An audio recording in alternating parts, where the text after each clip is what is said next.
हिंदी में। इस वीडियो के अंदर हम समझेंगे वो क्या कि आज़ादी क्या है और आज़ादी को पॉलिटिकल साइंस में किस तरीके से डिफाइन किया गया है, और इसको मैं लिंक करूंगा हमारे प्रेजेंट सिनेरियो से जो कि हमारा चल रहा है, जैसे कि हमारे फार्म लॉस के ऊपर जो एगिटेशंस आजकल हम देख रहे हैं। Right, so let's start.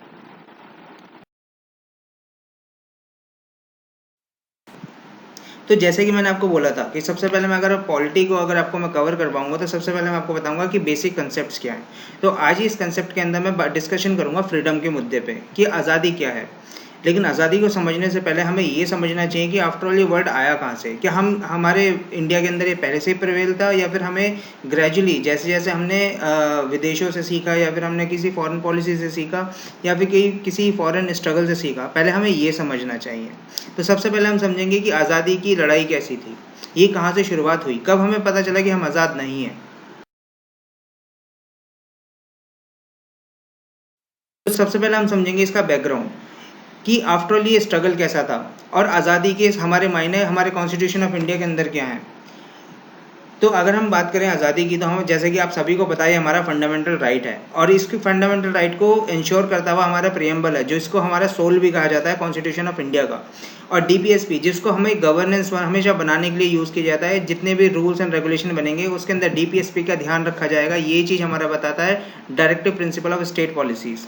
लेकिन हमेशा जो हमारी फ्रीडम है, क्या उसको हमें आज़ादी हमें मिली हुई है, जो भी चाहे हम वो कर सकते हैं, इस या इसके साथ में हमारी कोई रिस्ट्रिक्शन भी लगी हुई है, हम ये भी समझेंगे।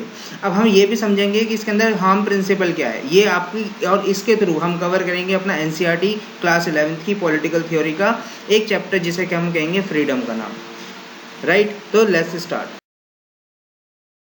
देखो, जब हमारा आज़ादी का स्ट्रगल शुरू हुआ था तो मैं आपको लेकर के जाता हूँ अभी थोड़ा मॉडर्न इंडिया के अंदर, जहाँ पे लोग इतने अवेकन हो चुके थे, जिनकी चेतना के अंदर उनको ये चेतना आ चुकी थी कि हम अपना, अगर हम अपने आप से रेगुलेट नहीं कर पा रहे, अगर हम अपने देश को अपने तरीके से नहीं चला पा रहे, तो हम आज़ाद नहीं हैं। अगर हमारे यहाँ पे कोई फॉरेन कॉलोनी रूल कर रही है तो हम आज़ाद नहीं हैं।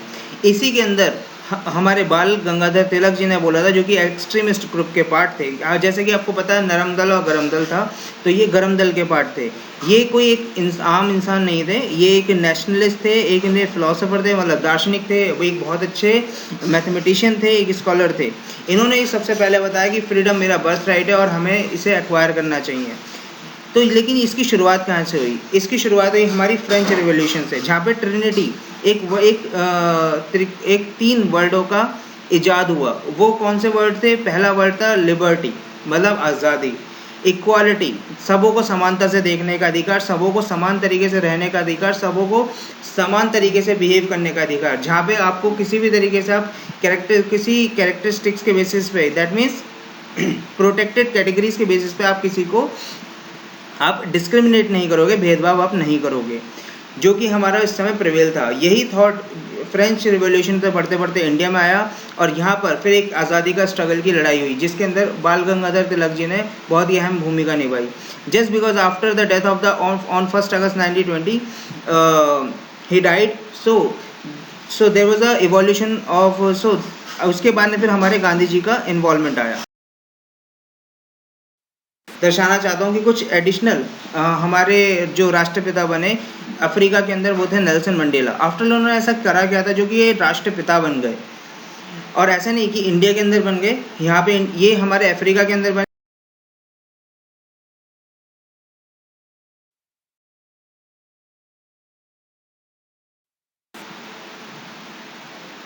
तो सबसे पहले समझते हैं आफ्टर ऑल ये फ्रीडम है क्या, और हमने ये क्यों हुआ। मतलब फ्रीडम आप कब कहोगे? जब आपके ऊपर कोई रेगुलेट करने वाला नहीं होगा, लेकिन रेगुलेशन तो आज भी है। या फिर आप तब कहोगे जहाँ पे आप अपनी आज़ादी से अपना डिसीजन ले सकते हो, आप जो चाहे आप कर सकते हो, आप जो चाहे आप सोच सकते हो, जो चाहे आप बोल सकते हो, जिस धर्म से चाहे आप उसकी पूजा कर सकते हो, या जिस धर्म को आप प्रोफेस कर सकते हो आप उसे अपना सकते हो। आपको कोई ऐसा नहीं बोलेगा कि आप ये रिलीजियस स्पिरिचुअल नहीं कर सकते, या कोई रिलीजियस टास्क नहीं कर सकते, या आप मंदिर में नहीं जा सकते, या मस्जिद में नहीं जा सकते। ऐसा कोई नहीं है यहाँ पे, ऐसी किसी तरह की रिस्ट्रिक्शन नहीं है। क्या इसी के अंदर आप इसे कहोगे फ्रीडम है?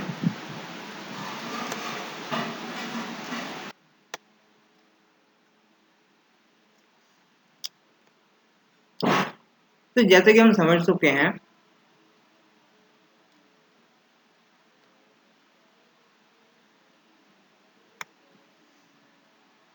तो जैसे कि मैंने आपको बता ही चुका हूँ कि इंडिया के अंदर जो फादर ऑफ नेशन है वो महात्मा गांधी हैं और अफ्रीका के अंदर नेल्सन मंडेला है। बट इन्होंने क्या करा, इन्होंने इवॉल्व करा एक ऐसा कंसेप्ट जिसे हमने कहा स्वराज, जिसको हम आज भी अपने 3 टायर सिस्टम के अंदर, दैट मीन्स पंचायती राज के अंदर हमें देखने को मिलता है। और इसी के अकॉर्डिंगली यहाँ पे नेल्सन मंडेला ने एक एंटी अपार्थाइड मूवमेंट चलाया, दैट मीन्स जहाँ पे रंग के बेसिस पे कोई डिस्क्रिमिनेशन नहीं होगा।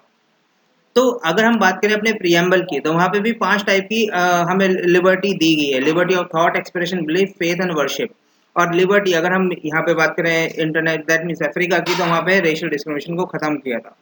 तो अगर हम बात करें, फ्रीडम एक ऐसी स्थिति है जहाँ पर आपको कोई रिस्ट्रिक्शन नहीं है, जहाँ पे आप आज़ाद हो कुछ भी करने के लिए, लेकिन in order to check the exploitation of certain restricted category, हमारी जो लिबर्टी जो डिफाइंड है वो डिफाइंड है एक रिस्ट्रिक्टिव वे में, सब्जेक्ट टू सम रिस्ट्रिक्शन, जहाँ पे किसी कोई एक अथॉरिटेटिव ग्रुप कोई माइनॉरिटी को, यानी कि जो जिनकी संख्या अल्पसंख्यक व्यक्ति जो हैं उनको दबाए ना, इसी वजह से लिबर्टी को इन्होंने थोड़ा रिस्ट्रिक्ट भी करा है। अब जैसे कि मैंने बात करता हूँ, अगर आप इसके लिंकेजेस देखोगे तो लिबर्टी आपको देखने को मिलेगा प्रियम्बल के अंदर, राइट टू फ्रीडम के अंदर, और इसके अंदर right to freedom part 3 of the constitution के अंदर आपको देखने को मिलेगा। चलो अब समझते हैं कि इन कॉन्स्टिट्यूशन ऑफ इंडिया के अंदर इसको किस तरीके से दर्शाया गया है, ये कौन कौन से हमारे राइट हैं। अगर हम बात करें फ्रीडम की, तो फंडामेंटल राइट पार्ट 3 के अंदर 2 टाइप की फ्रीडम दी है। फ्रीडम जहाँ पे हम अपने आप को एक्सप्रेस कर सकते हैं, और दूसरा हमारा फ्रीडम दिया है रिलीजियस का। अभी इसको करंट अफेयर के साथ में डिस्कस करते हैं, लेकिन उससे पहले हम समझते हैं कि फ्रीडम का है। अब हम इसे समराइज करते हैं। Freedom is absence of constant, या फिर ऐसी कंडीशन या फिर ऐसी स्थितियां हैं जिससे कि अपने ह्यूमन अपने आप को डेवलप कर सके।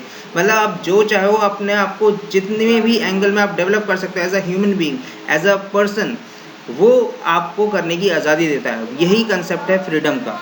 या फिर अगर हमने कोई ऐसी रिस्ट्रिक्शन डाली है तो वो रीजनेबल रिस्ट्रिक्शन हो। अब जैसे कि रीजनेबल रिस्ट्रिक्शन क्या, अगर मैं आज़ादी की बात करूं तो क्या मैं यहाँ पे बहुत सारी सेंसरशिप भी है, राइट। अब ऐसा नहीं है ना कि आप किसी को आज़ादी मिल जाए तो वो किसी को उठाकर गन उठाए और मार दे। आज़ादी तो ये भी है, मुझे गुस्सा आया या फिर XYZ पर्सन को गुस्सा आया और उसने किसी को मर्डर कर दिया, तो ये भी आज़ादी है। जस्ट बिकॉज इसी के लिए इंट्रोड्यूस करा जॉन स्टुअर्ट मिल ने एक हार्म प्रिंसिपल। आपकी आज़ादी सिर्फ वहीं तक सीमित है जब तक आप किसी दूसरे व्यक्ति को हार्म नहीं पहुंचा रहे। That means the people should be free to act however their wish, their action does not cause any harm to someone else. अब समझते हैं राइट टू फ्रीडम, जो कि हमारा एंश्योर्ड हुआ है पार्ट 3 के अंदर, राइट। तो हमारा अगर हम बात करें राइट टू फ्रीडम की, तो वो गिवन है आर्टिकल 19 से आर्टिकल 22 तक। और अगर हम right to freedom of religion की बात करें तो आर्टिकल 25 से 28 तक है। अब हम समझते हैं कि राइट टू फ्रीडम के अंदर हमारा क्या कवर है। इसके अंदर हम प्रोटेक्शन मिलती है freedom of speech, expression, assembly, association, movement and reside and profess.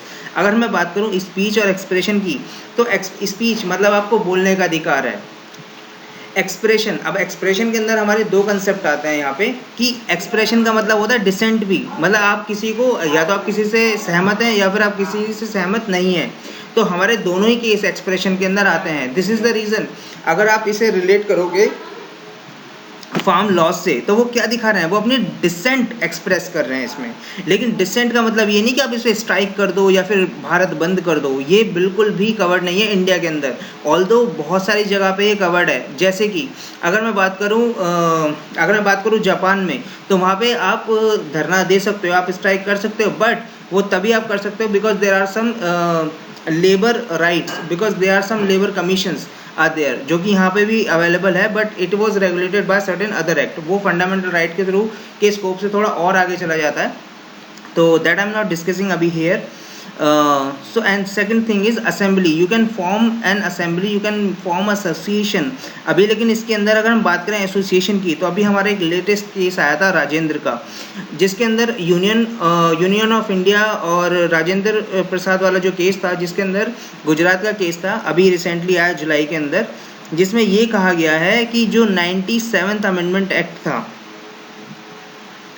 वो अनकॉन्स्टिट्यूशनल है। उसके अंदर हमारा क्या बोला था हमने, कोऑपरेटिव सोसाइटी को इन्होंने ऐड करा था, लेकिन उसके कुछ सारा वो 110% आपका इनवैलिड नहीं है, अनकॉन्स्टिट्यूशनल नहीं है, लेकिन उसके कुछ रेलेवेंट पोर्शन इनवैलिड है, जहाँ पर हमारी सेंटर रेगुलेट कर रही है मल्टीपल कोऑपरेटिव सोसाइटी को। वो ऐसा क्यों करा था वहाँ, उसको उस चीज़ को हम समझेंगे अमेंडमेंट के थ्रू, क्योंकि अभी मैंने अमेंडमेंट नहीं बताया है। अमेंडमेंट का मतलब ये होता है कि किसी चीज़ में बदलाव लाना, राइट। सो फ्रीडम की अगर हम बात करें तो फ्रीडम हमारी कवर है freedom of speech, expression, assembly, association, movement and reside and profession. मतलब आप कहीं पे, ऐसा नहीं कि आपको एक जगह पे ही रह करके अपना प्रोफेशन करना है, आप इंडिया के अंदर कहीं पे भी जाके अपनी लाइवलीहुड कमा सकते हैं, जो कि ऐसा लेकिन चाइना के अंदर नहीं है। For your information, it is just for the knowledge कि जापान के अंदर आप जहाँ के हो, जहाँ पर आप पैदा हुए हो, वहीं पर आपको अपना कमाई करना है, वहीं पे आपको अपना एस्टैब्लिश करना है। अगर आप किसी दूसरे स्टेट के अंदर जाके या फिर किसी दूसरे एरिया के अंदर जाकर के अगर आप प्रोफेशन करते हो तो आपको बहुत सारे गवर्नमेंट बेनिफिट खत्म हो जाते हैं। तो लाइफ एंड पर्सनल लिबर्टी, ये आर्टिकल हमारा आता है 21 के अंदर, जो कि मेरा बहुत ही वाइड है। इसके अंदर अगर हम लिबर्टी की बात करें तो एक हमारा कंट्रोवर्शियल टॉपिक चल रहा है कन्वर्जन लॉ, राइट, जिसके अंदर हमारा अभी इसको हम डिस्कस करेंगे जब हम right to freedom of religion discuss करेंगे, राइट। एजुकेशन राइट हमारा ऐड हुआ था अमेंडमेंट के through. Arrest and detention, that means article 21, article 20 and 22। अगर हम बात करें फ्रीडम ऑफ रिलीजन की, यानी कि हम अगर हम बात करें धर्म की, तो हम हमारे पास एक कॉन्साइंस है, राइट। आर्टिकल 25 क्लियरली ये बोलता है कि freedom of religion with respect to the conscience and free profession, practice and propagation. That means हम जो भी धर्म से हम वास्ता रखते हैं, हम उसकी अपनी विचारधाराओं के थ्रू अपना जीवन व्यतीत कर सकते हैं।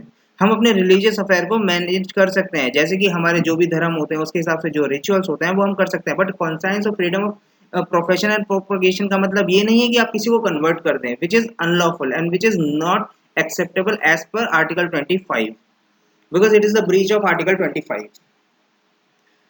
And the payment of taxes for promotion of any religion, ये ऐसा कुछ नहीं है। दैट मीन्स आपको ऐसा नहीं कि आपको कोई टैक्स देना पड़ेगा। जैसे अब मैं इसको लिंकेज आपको दिखाता हूँ हिस्ट्री से। पहले क्या होता था, जब हमारा मुगलों का राज था, जब हमारे मुगल सल्तनत थी या दिल्ली सल्तनत थी, तो उस टाइम पे क्या होता था, टैक्स लिया जाता था। जो नॉन मुस्लिम नहीं होते थे उनसे एक टैक्स लिया जाता था। तो इसी टाइप की प्रथा को खत्म करने के लिए ये प्रोविजन यहाँ पे इंश्योरेंस किया गया। अगर हम बात करें अटेंडिंग रिलीजियस इंस्ट्रक्शन की, वर्शिप की, जैसे कि आप कई बार देखते हो जागरण जगराता चलता है या फिर अजान के टाइम पे पांच बार नमाज होती है, जिसके अंदर अलग अलग तरीके से चीजें चलती हैं। तो इस तरीके की आज़ादी यहाँ पे हमारी गिवन है। गाइस, इसको ये काफ़ी इन्फॉर्मेटिव रहा होगा आपके लिए वीडियो, और आपने इससे बहुत कुछ सीखा होगा। मैं ऐसी और वीडियो बनाता रहूँगा। Continue to share with your friends.